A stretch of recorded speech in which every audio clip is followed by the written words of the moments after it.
ವಸುದೇವಸುತಂ ದೇವಂ ಕಂಸಚಾನೂರಮರ್ದನಂ ದೇವಕೀ ಪರಮಾನಂದಂ ಕೃಷ್ಣಂ ವಂದೇ ಜಗದ್ಗುರು. ಹರೇ ಕೃಷ್ಣ ಕೃಷ್ಣ ಕೃಷ್ಣ ಹರೆ ಹರೆ ಹರೆ ರಾಮ ರಾಮ ರಾಮ ಹರೇ ಹರೇ. ಸಾಚರಿತ್ರೆ 20ನೇ ಅಧ್ಯಾಯ, ಸೇವಕಿಯಿಂದ ಸಮಸ್ಯೆ ಪರಿಹಾರ. ಈ ಅಧ್ಯಾಯದಲ್ಲಿ ಕಾಕಸಾಹೇಬರು ಸೇವಕಿಯಿಂದ ದಾಸಗಣ್ಣು ಮಹಾರಾಜ ಅವರ ಸಮಸ್ಯೆ ಹೀಗೆ ಪರಿಹರಿಸಲ್ಪಟ್ಟಿತು ಎಂಬುದನ್ನು ದೇಶಪಾಂಡೆ ಮಾಡಪಂತರು ವಿವರಿಸುತ್ತಾರೆ. ಶಿರಡಿಯ ಸಾಯಿ ದೇವರು ಮೊದಲು ನಿರಾಕರಿಸಿದರೂ ಕೂಡ ಶಬ್ದರಿಗೋಸ್ಕರ ಆಶರವರನ್ನು ತಾಳಿದ್ದ ಮಾಯೆಯ ಸಹಾಯದಿಂದ ಈ ಪ್ರಪಂಚವೆಂಬ ನಾಟಕದಲ್ಲಿ ನಟರಾಗಿ ಅಭಿನಯಿಸಿದರು. ಆದುದರಿಂದ ನಾವು ಸಾಯಿ ಸ್ಮರಣೆ ಮಾಡೋಣ. ಶಿರಡಿಗೆ ಹೋಗಿ ಅಲ್ಲಿಯ ಮಧ್ಯಾಹ್ನದ ಆರತಿಯನ್ನು ನೋಡೋಣ. ಶಿರಡಿಗೆ ಹೋಗಿ ಸಾಯಿಬಾಬರ ಆರತಿಯನ್ನು ನೋಡೋಣ. ಆರತಿ ಆದ ನಂತರ ಮಸೀದಿಯ ಜಗುಲಿಯ ಕೊನೆಯಲ್ಲಿ ಕುಳಿತುಕೊಂಡು ದಯಾಪೂರಿತರಾಗಿ ಭಕ್ತರಿಗೆ ಊದಿಯನ್ನು ಕೊಡುತ್ತಾ ಭಕ್ತರು ಸಹ ಅಂತೆಯೇ ಪ್ರೀತಿ ಮತ್ತು ಭಕ್ತಿಯಿಂದ ಬಾಬಾ ಅವರ ಚರಣಗಳಿಗೆ ನಮಸ್ಕರಿಸಿ ಊದಿಯನ್ನು ಪಡೆಯುತ್ತಿದ್ದರು. ಭಕ್ತರ ಮೇಲಿನ ಅವರ ಪ್ರೀತಿಗೆ ಇದರಿಲ್ಲ. ಅವರು ಭಕ್ತರನ್ನು ಕುರಿತು, ಓ ಬಾಪು, ಊಟಕ್ಕೆ ಹೋಗು, ಅಣ್ಣ ನೀನು ಮನೆಗೆ ಹೋಗು, ಬಾಪು ನೀನು ಆನಂದದಿಂದ ಊಟ ಮಾಡಿ ಬಾ ಎಂದು ಹೇಳುತ್ತಿದ್ದರು. ಪ್ರತಿಯೊಬ್ಬ ಭಕ್ತರು ಬಾಬಾ ಅವರನ್ನು ಆಧರಿಸುತ್ತಿದ್ದರು. ಈಶಾ ಉಪನಿಷತ್ತು ದಾಸಗಣರು ಈ ಶವಾಸೋಪನಿಷತ್ತು ಮೇಲೆ ಮರಾಠಿಯಲ್ಲಿ ಸರ್ವಾರ್ಥ ಬರೆಯಲು ತೊಡಗಿದರು. ಮೊದಲು ಗುಪ್ತ ನಿಷ್ಠತ್ತಿನ ಬೋಧನೆಯನ್ನು ಸೂಕ್ಷ್ಮವಾಗಿ ವಿವರಿಸೋಣ. ಈಶಾವಾಸೋಪನಿಷತ್ತನ್ನು ಮಂತ್ರೋಪನಿಷತ್ತು ಎಂದು ಕರೆಯಬಹುದು. ಏಕೆಂದರೆ ಇದರಲ್ಲಿ ವೇದ ಸಂಹಿತೆಗಳೆಲ್ಲವೂ ಅಡಗಿದೆ. ಇದು ಎಲ್ಲ ಗ್ರಂಥಗಳಿಗಿಂತ ಶ್ರೇಷ್ಠವಾದದ್ದು. ಈಶಾವಾಸೋಪನಿಷತ್ತಿನಲ್ಲಿರುವ ಸತ್ಯಾಂಶಗಳ ಟೀಕೆಗಳು ಇನ್ನುಳಿದು ಉಪನಿಷತ್ತುಗಳು. ಉದಾಹರಣೆಗೆ ಹೇಳುವುದಾದರೆ ಅತಿ ದೊಡ್ಡ ಬ್ರಹ್ಮಧಾರಣಕ್ಯ ಉಪನಿಷತ್ತು ಈಶಾವಾಸೋಪನಿಷತ್ತಿನ ಟೀಕೆ ವ್ಯಾಖ್ಯಾನವೆಂದು ಪಂಡಿತರು ಶಾಂತವಾಲೇಕರ ಅವರು ಹೇಳಿರುತ್ತಾರೆ. ಈ ರಾಣೆಯವರ ಪ್ರಕಾರ ಈಶಾವಾಸೋಪನಿಷತ್ತು ಸಣ್ಣ ಗ್ರಂಥವಾದರೂ ಅದರಲ್ಲಿ ಅಮೂಲ್ಯವಾದ ಅನೇಕ ನೀತಿಗಳಿವೆ. ಅದರಲ್ಲಿಯೂ 18 ಶ್ಲೋಕಗಳಲ್ಲಿ ಅಮೂಲ್ಯವಾದ ಆತ್ಮದ ಗೂಢ ವಿವರಣೆ, ದುಃಖ ಮತ್ತು ಮೋಹದ ಮಧ್ಯೆ ನಿಶ್ಚಲವಾಗಿ ನಿಂತಿರಬಲ್ಲ ಆದರ್ಶ ಯೋಗಿಯ ವರ್ಣನೆಯು, ಕರ್ಮಯೋಗ ತತ್ವವು, ಕಡೆಯದಾಗಿ ಜ್ಞಾನ ಮತ್ತು ಕರ್ಮದ ಪರಸ್ಪರ ಸಂಧಾನವು ಪ್ರತಿಪಾದಿತವಾಗಿದೆ. ಜ್ಞಾನ ಮತ್ತು ಕರ್ಮದ ನ್ಯಾಯರೀತಿ ಸಂಯೋಗವು ಅವುಗಳ ಉದಾತ್ತವಾದ ಏಕೀಕರಣಕ್ಕೆ ಅತ್ಯವಶ್ಯಕವಾದದ್ದು ಎಂಬುದೇ ಉಪನಿಷತ್ತಿನ ಮೂಲದಲ್ಲಿರುವ ಅಮೂಲ್ಯ ಸಂದೇಶ. ಬೇರೆ ವಿಧದಲ್ಲಿ ಹೇಳುವುದಾದರೆ ಈಶಾವಾಸೋಪನಿಷತ್ತಿನ ಶ್ಲೋಕಗಳು ನೀತಿಯ ಆಧ್ಯಾತ್ಮಿಕ ವಿದ್ಯೆ ಮತ್ತು ಬ್ರಹ್ಮಜ್ಞಾನ ಮಿಶ್ರಣವೆಂದು ಹೇಳಬಹುದು.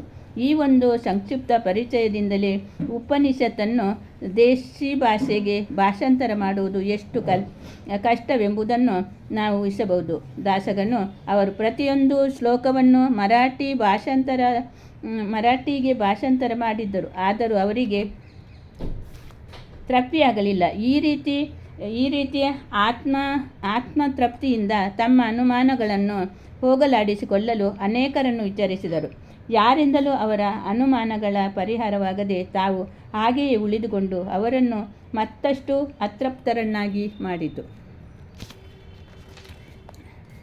ಗುರುವಿನ ಪರಿಹಾರ ಸಾಧ್ಯ. ಈಶಾವಾಸೋಪನಿಷತ್ತನ್ನು ಎಲ್ಲ ವೇದಗಳ ಆಗರವಾಗಿರುತ್ತದೆ.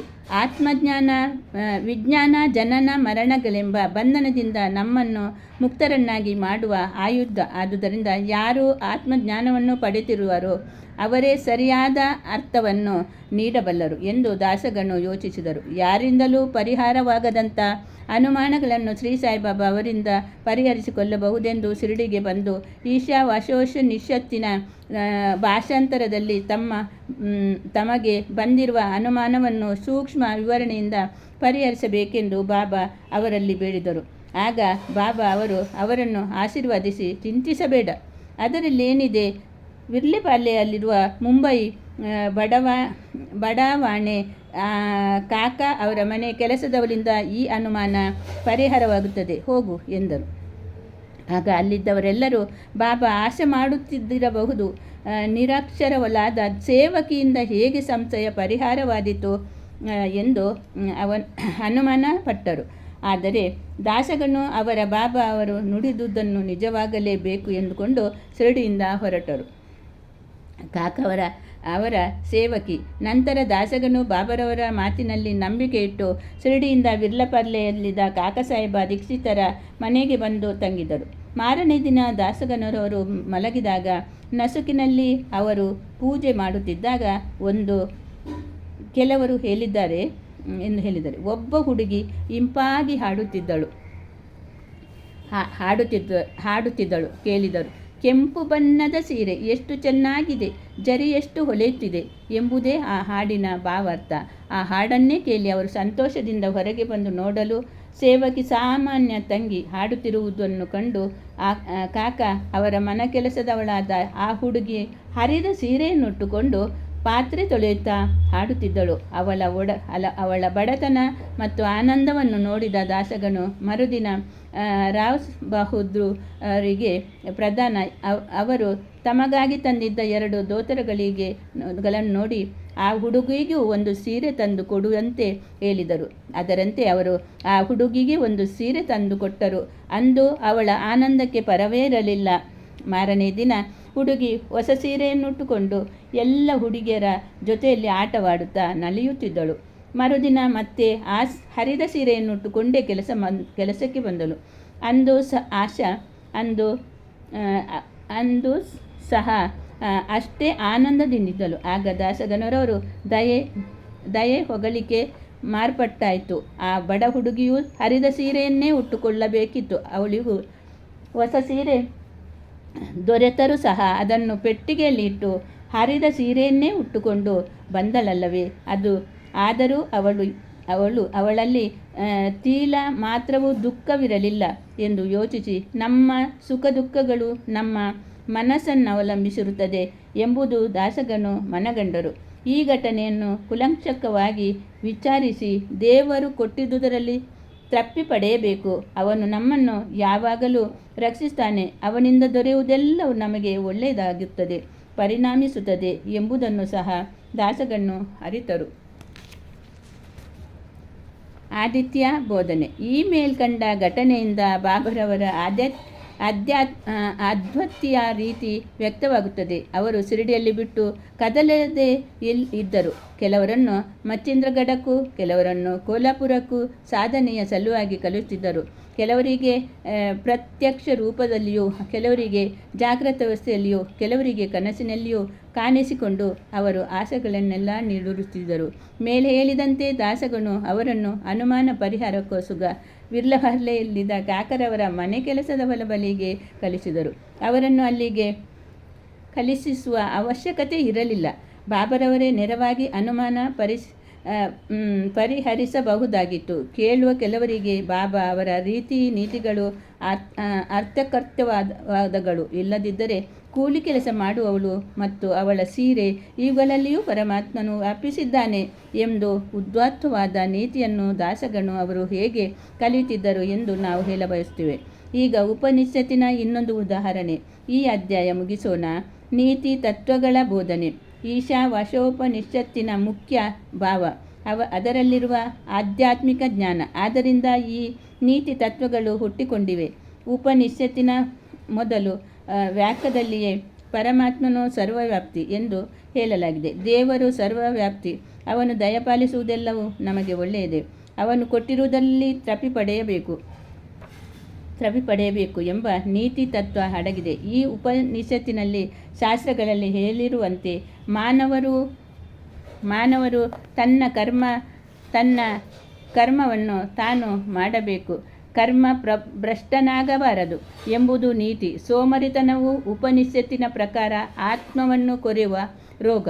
ಉಪನಿಷತ್ತು ಮುಂದುವರೆದು, ಯಾರು ತಮ್ಮ ಆತ್ಮದಲ್ಲಿ ಸಕಲ ಜೀವರಾಶಿಗಳನ್ನು ನೋಡಬಲ್ಲರೋ ಮತ್ತು ಜೀವರಾಶಿಗಳಲ್ಲಿ ಆತ್ಮವನ್ನು ಕಾಣಬಲ್ಲರೋ ಅಂಥವರು